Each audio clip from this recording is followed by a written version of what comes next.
Friday, January 8, 1926. 100 years ago.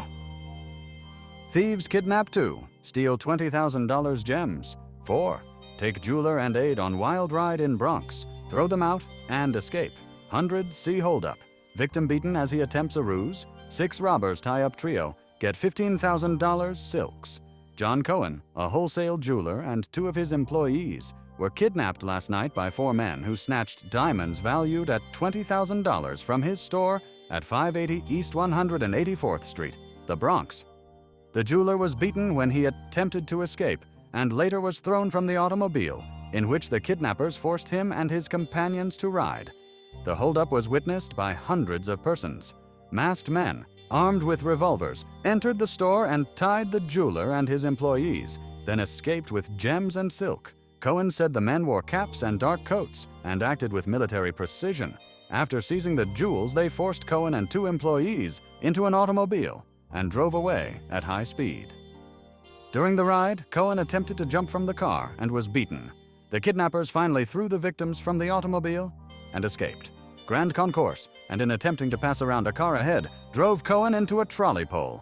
The bumpers of the Cohen car were stove in, but after considerable difficulty, the robbers managed to back it off and continue at high speed. At Walton Avenue, a few blocks further west, the robbers turned north. Before that, however, the 4 conspirators in the car had ripped open pockets of the clothes worn by Cohen and Rosen. They paid little attention to the west town by the salesman, but when they found that Cohen had on his person only $15 in banknotes and some checks and promissory notes, all 4 centered their attention on Rosen. One robbed his vest, and another tore the inner pocket open to get the wallet containing the diamonds. The car had reached East 184th Street by this time, and the driver, on an order from the leader of the thieves, stopped. Cohen, still dazed from the pistol blows and the rough handling, was thrown to the street and the salesman after him. Police follow thieves route. When the jeweler finished his story, detectives in automobiles and patrolmen on motorcycles and bicycles started over the route taken by the thieves. They came across the Cohen automobile at Fordham Road and Walton Avenue. Of the floor were the checks and promissory notes. Persons in the neighborhood said that they had seen 4 men get out of the car, leap into another which had followed them, and drive off at high speed in a northerly direction. Cohen, who is at his home at 712 Fox Street, the Bronx, later was attended there by his ambulance physician. The detectives said the descriptions of the robbers tallied with those of 4 men who held up the collector for the Daniel Reeves chain grocery stores last Saturday afternoon in front of one of the stores at 1860 Jerome Avenue and escaped with $3,040, which the man had collected from 18 stores and was about to deposit in a bank. Another bold holdup was perpetrated at 7:30 o'clock last night in the establishment of Cranish Bros Silk Dealers on the 2nd floor of 128 Madison Avenue. 6 men, wearing a cap and a dark overcoat, got away with $15,000 in silks after 3 of them had threatened with pistols the owners, Jack, Moses, and David Cranish, and tied their wrists together in a rear room. The victims told detectives from the East 35th Street station that the men had driven to the place in a small commercial automobile on which was the word bakery. As the Cranish brothers, their Confederates car ride out the vehicle. When they were driving, one of the owners, who had freed himself, ran to the window and managed to get part of the address of the vehicle, which indicated it was owned by a baker on Lower 7th Avenue. $3,000 gems taken. At about 3 o'clock in the afternoon, Abraham Bellman, 32 years old, an important jeweler of 908 East 141st Street, reported to detectives of the Clinton Street station that he had just been robbed of $3,000 in uncut diamonds by 2 young men in the hallway on the 2nd floor of 94 Canal Street. He was on his way, he said, to try to effect a sale in the establishment of I. Gerstner, a jeweler on the 2nd floor of the Canal Street address, when he noticed 2 men standing at the top of the stairs outside Gerstner's place. He started to brush between them, he said, when one clapped a towel, containing what he believed to be ether chloroform or ammonia, to his face. He struggled, but soon everything became black. When he recovered, the men had disappeared.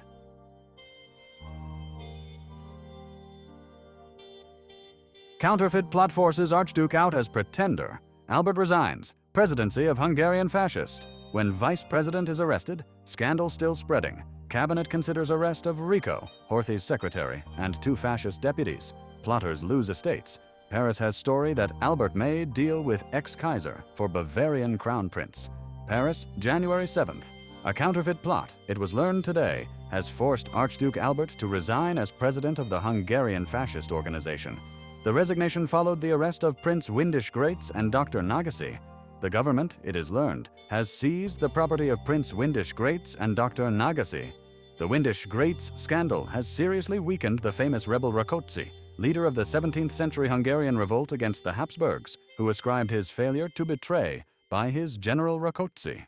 The arrest was caused by the discovery and confiscation of the presses and stock of banknotes at the Windisch Graetz family castle, possessing the castle through marriage with the Karoldis. Prince Ludwig, who was instrumental in the confiscation of the castle estates, now loses his own in the same way. Through this confiscation, Premier Bethlen is likely to improve his personal position with the peasants, whose demands that all the great estates be divided up he has had a hard time in meeting, despite the land reform law. Rumors current this morning that the fascist leader, Gombos, was mobilizing his followers in the provinces to march on Budapest and overthrow Premier Bethlen were denied. Gombos being seriously ill in bed, it was said, he has been confined for a week. It is officially denied that any members of the cabinet are implicated. There are signs, however, of much friction within the cabinet, and many ministers identified with fascism, or Admiral Horthy, the regent, notably Dr. Rakovsky, the Interior Deputy, and Dr. Klebelsberg of the Department of Education, are believed to be among the accused to be arrested. The government also denies that counterfeit Czech dinars have been printed in Hungary, as the Little Entente capitals allege, saying that only French francs were falsified. The truth seems to be that not only Hungarians were involved in previous counterfeiting scandals in Czechoslovakia and Romania, so many in fact that these countries did not fully prosecute the cases at the time, but that this section of the world to Hungarians, through obviously the Little Entente countries, can make easy political capital now by blaming Hungarians exclusively. Henry Collard, the inspector of the Bank of France, had an opportunity to learn immediately on his arrival how energetic the counterfeiters are. Not having Hungarian money to pay his taxi, he thoughtlessly tried to pay by changing a 1,000 franc note. The driver at once called a policeman, and Monsieur Collard was in danger of arrest on suspicion until he established his identity.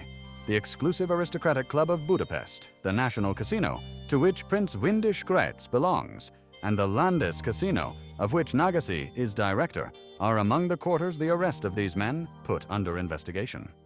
The cabinet called a meeting of the leaders of the fascist organization to consider the expulsion of Prince Windisch Graetz as a fascist and his removal from the presidency of the Hungarian fascist organization.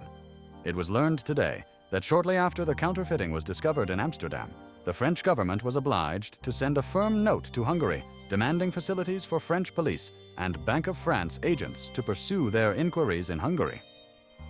The original Hungarian attitude of suppression is believed here to have been due to the fear of the revelation would have upon Hungarian foreign influence.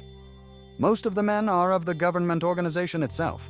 The suppression was made more difficult by the fact that Hungary itself is a partner in this cooperation with France, but the strong character of the note from Paris caused a rapid reversal of the consequences of the attitude of opposition than disclosure of the plot could bring, and since then the French have not had cause to complain of Hungarian support in the investigation.